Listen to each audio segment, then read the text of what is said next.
This show, among other things, deals with the podcasting world. I'm an obsessive about podcasts. You all have amazing voices. Who has the best voice for podcasting, you think? Who would be the best podcast host? Oh, Mr. Martin?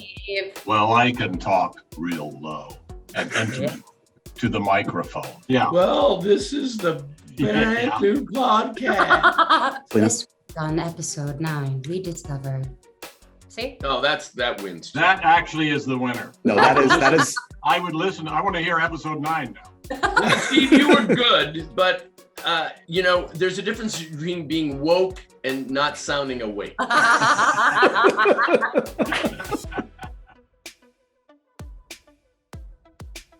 So a lot has been made about this trio. Whoever came up with this idea gets all the awards. This is fantastic. I don't know how this happened. I feel like we talk a lot about the differences between you guys, but there are some major similarities. What are the similarities you guys all share, would you say, among this trio? I think we all work in the same way. I think we all like to keep professionals, I would say. I think we like to keep a very loose, happy, fun-filled, improvisational feeling set.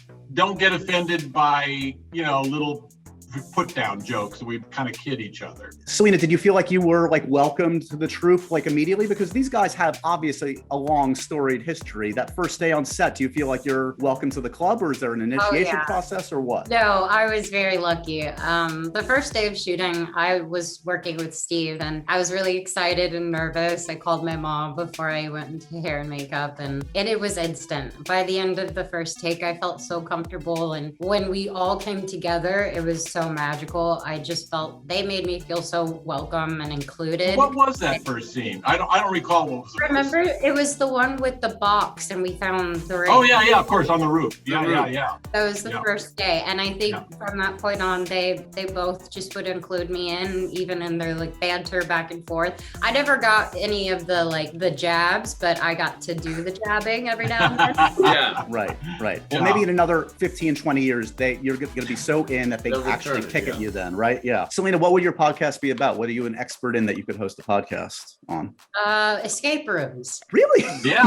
Wow. I am obsessed with escape rooms. I probably have done over 20 escape rooms all over the world. Anywhere I go, I try to do an escape room. It's something. What do you mean when you say you do it? What do you go in there and say, it's sure an escape room. Party. Get out, Mark. Party, you go into a room and it's like going into a movie set, and then they basically just give you a few clues and you have to find your way to get out of the room. Well, what about if you feel claustrophobic or you have an anxiety attack? Then you leave. Probably not for the best thing to do then. There must be an emergency out, right? A button you push. Yes, of course. You can just walk out. Yeah. Just stick with this. Believe me, I've been in plenty of rooms with Marty where I wish there was an emergency. You can just close the laptop at any time here. Yeah. Did you guys, obviously, look, it's weird to talk about each other like we're not all together on this Zoom, but let's talk first. Ms. Gomez here has quite the career. What was your reference point, guys? Were you familiar with Wizards of Waverly Place? What did you know of Selena Gomez going into this? I'm familiar with Wizards of Waverly Place, but the 1932 version. Right, which as far as I know, Selena, you were not in that one. Oh, no, not born. Well, I knew, like most people do, I heard of her, obviously I knew she was a huge star, but I couldn't find any photos of her anywhere.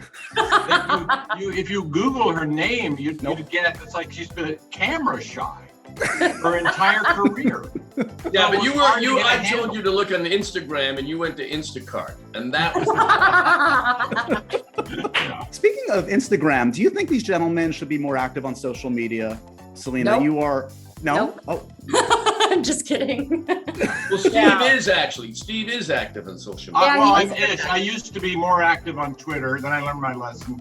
And now I just do it occasionally. I post a banjo song or, a hilarious comment that, makes the world laugh.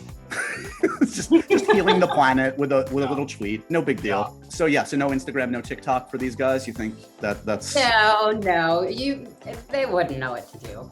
I told Marty he should get on TikTok, and he accidentally signed on to Tic-Tac-Toe.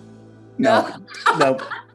I think we got our answer. Let's not pursue this any yeah. further. But you did educate Steve, as I understand it, on some recent song lyrics. How awkward is the WAP tutorial for you? And Well, no, I was familiar with, let's say, songs that are, what do you call it?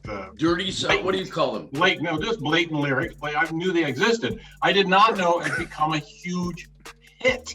Wasn't it like Right. number one? Yes. When there were little kids going around the house. Yes, but your reference of Risque was that song you've written, you got it in there, now get it out. But this is more specific. it's the next level. Yeah, we're moving in. No, Yeah. there's I a will new say- kind of frankness. There's a new kind of frankness in the world. And I have no problem with it. It's fine. I think that I'm a little embarrassed that I did show them, but I thought it was, look, we worked together. I had nobody else to hang out with but them. Yeah. We're interested. I was very interested in it. But what was hilarious, if you had been there, was how hysterical Selena was trying to get through these lyrics to Steve. Like, how well versed are you, gentlemen, on like current music? Like, if I said the word folklore, does that mean anything to you? Do you know what folklore is? I know Folklore. what folklore is. You Do mean you know don't mean whose album that is? you don't mean the label, the old label folklore. Oh, no. I'm You sorry. don't know I'm whose, you don't know whose album that is? Folklore. Yeah. No. Blonde, curly hair. Me? Blonde, curly hair. No, it's no. my friend Taylor Swift. Who? Taylor Swift Taylor is Swift. Oh, yeah. No, I know that. I absolutely know that. Okay, where does this relationship go? What's the next collaboration? Is there room on the next album, Selena, for one of the world's great banjo players? Martin has a beautiful voice. What do we do? Totally. Maybe there's a remix of WAP. Oh, I think it'd be great. No, We're waiting for Godot. No. I'm going to end on this note. I'm just curious, Selena, on set, you've experienced some amazing highs in your career. Is there a greater high than making Steve Martin Short laugh in a moment Oh, on a It set? is the best feeling when I make them laugh. It is so great. They don't even know the internal party I have inside when I have made them laugh. It's the best feeling. We'll have to Amazing. make it harder. Yeah, leave her wanting more. Yeah. I hope there's a season 2. Maybe you can invite your friend Taylor now that they are familiar with folklore. No, I knew that album. But there's folklore has many, many meanings. No, it's true. It's No, true. no. What do you think, Selena? Oh, I think he's fine. Hey, Steve, one last question. I know you know the album now that it's come all to fruition. What's your favorite song on Folklore? Oh, my favorite song on Foreplay? No, Sorry. no. The bad connection. Folklore. Yeah. He's my guy and now he's gone. I love that one. Oh, stop. This has been a true delight, guys. Thank you so much for the show and the time today. Thanks a lot. Oh, and Thank you. I dumped him twice. I loved I dumped him twice. I love that. That's a good one, too. That's a good one.